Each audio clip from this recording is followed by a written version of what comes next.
अस्सलाम वालेकुम students, FSc part 1 biology chapter number 9 है किंगडम प्लांटी। इसमें बेटे जो आज का हमारा टॉपिक है डिवीजन ट्रैकियोफाइटा के बाद वो है एवोल्यूशन ऑफ लीफ। ठीक है, अब अभी तक बेटे हमने बात की थी कि ब्रायोफाइट्स में के बाद आया ट्रैकियोफाइट्स, और ट्रैकियोफाइट्स में हमने कहा कि tracheophytes have true roots, true stems and true leaves. बेटे अब हम ये बात कर रहे थे कि जो अर्ली वेस्कुलर लैंड प्लांट्स थे उनमें ना तो ट्रू लीव्स थे ना ट्रू रूट्स थी। ठीक है, और इन प्लांट्स का साइज भी क्या था, बहुत स्मॉल था, और इनके अंदर थी डाइकोटोमसली ब्रांचिंग थी, यानी कि जो ब्रांचेस थी वो अनइक्वली डिस्ट्रीब्यूट थी, इक्वली डिस्ट्रीब्यूट नहीं थी। ठीक है, इनमें ऑब्वियसली रूट्स नहीं थी, तो उनमें क्या था, राइजोम।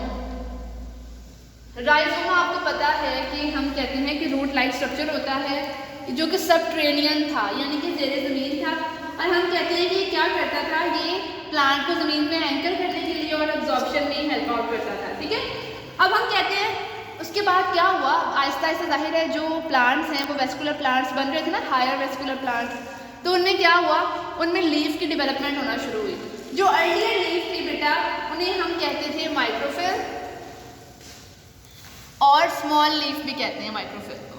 फिल का मतलब क्या होता है, लीफ, माइक्रो का मतलब होता है स्मॉल, स्मॉल लीफ होते थे अर्लियर। ठीक है, इनमें बेटे पहली बात तो ये कि हम कहते थे कि अर्लियर लीफ थे microphylls which have small size and single undivided vein. ये देखें, एक तो इनका साइज बड़ा छोटा था आम पत्ते की निस्बत, और इनमें सिर्फ एक वेन थी जिसके आगे कोई डिवीजन नहीं हुई।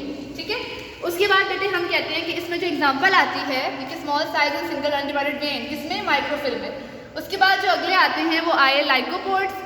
इसमें हमने एग्जांपल लिखी है, माइक्रोफिल की एग्जांपल क्या है, लाइकोपोड। शॉर्ट क्वेश्चन में भी आए, लॉन्ग में भी आए, आपने हमेशा एग्जांपल लिखनी है। ठीक है, अब बेटे हमने कहा इन्हीं माइक्रोफिल से इवॉल्व हुए हैं मेगाफिल।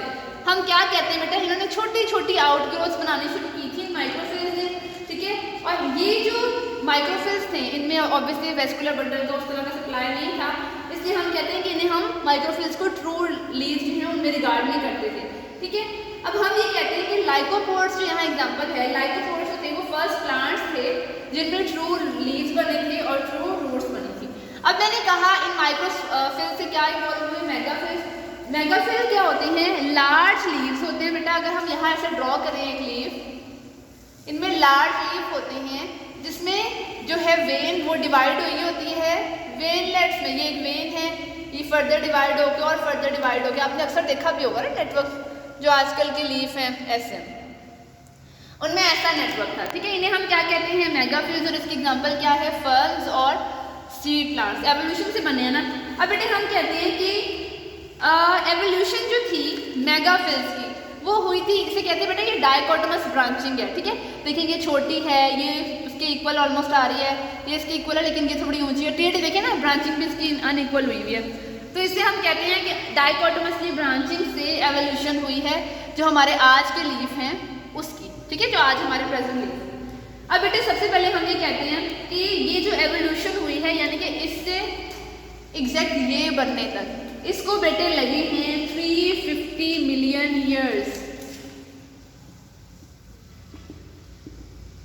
ईयर्स अगो ये हुई थी स्टार्ट। ठीक है, अब बेटे हमने कहा है कि ये 3 इसमें स्टेप्स होते हैं जो एवोल्यूशन ऑफ मेगाफिल है उसमें। फर्स्ट क्या है, ओवरटॉपिंग, सेकंड क्या है, प्लेनेशन, थर्ड क्या होता है, फ्यूजन या वेबिंग। ठीक है, ओवरटॉपिंग में हम कहते हैं कि unequal development of various branches. ये देखें, ये ब्रांच बहुत नीचे है, ये ऊपर है, ये देखिए इससे नीचे है, तो अनइक्वल जो है ना डिस्ट्रीब्यूशन हुई हो, डेवलपमेंट हुई हो ब्रांचेस की, तो इसे हम क्या कहते हैं, ओवरटॉपिंग। ठीक है, हम कहते हैं कि इसमें क्या होता है, अनइक्वल ब्रांचेस होती हैं, और ये जो ब्रांचेस हैं ये शॉर्ट होती हैं। ठीक है, और इतनी ज़्यादा ग्रो भी नहीं करती, एक्सपैंड भी नहीं करती, और इसकी वजह से हम कहते हैं इसके, क्योंकि इनकी प्लेनिंग होना ज़रूरी है, इनको एक प्लेन में आना ज़रूरी है ताकि एक जो है लीफ उसकी डेवलपमेंट हो सके। अगला जो बेटा ओवरटॉपिंग के बाद नेक्स्ट स्टेप क्या होता है, प्लेनेशन। प्लेनेशन में क्या होता है कि ये जो डाइकोटोमसली ब्रांच जो है ब्रांचिंग है ये एक प्लेन में हो जाएगी। देखिए ये सारी इक्वली आ रही है, सिंगल प्लेन में आ रही है, इसे क्या कहते हैं, प्लेनेशन। अब हम कहते हैं इसके बाद जो नेक्स्ट हमारे पास स्टेप आता है वो क्या आता है, वेबिंग। इसमें हम क्या कहते हैं कि इनके दरमियान ये जो स्पेस थी सारी स्पेस ये वाली, इनके अंदर हम कहते हैं बेटे पेरेन्काइमा सेल्स, इनकी फिलिंग हो गई। यहाँ पर ये ग्रीन वाला जो मैंने बनाया हुआ, ठीक है, और इन्होंने फ्यूज होकर एक फॉर्म बना ली, जो कि आप ये देख सकते हैं आप लोग कि ये है एक लीफ का स्ट्रक्चर, यानी कि इससे इसकी डेवलपमेंट हुई है, ठीक है। अब बेटा हम ये कह रहे हैं कि ये जो प्रोसेस है एवोल्यूशन का, ये बहुत, मैंने कहा ये स्टार्ट कब हुआ था, 350 मिलियन ईयर्स अगो स्टार्ट हुआ था, और ये जो सारा एवोल्यूशन का प्रोसेस है ये कितने ईयर्स में कंप्लीट हुआ था, 15 to 20 मिलियन ईयर्स में। बेटा ये जो है क्वेश्चन, ये लॉन्ग क्वेश्चन के लिए बड़ा इंपॉर्टेंट है, आपने इसको अच्छी तरह लर्न करना है, और आप लोगों ने ये लिख कर देखा करें बेटा, ये अच्छा है आप लोगों के लिए। अब नेक्स्ट जो है बेटा हम पढ़ेंगे एवोल्यूशन ऑफ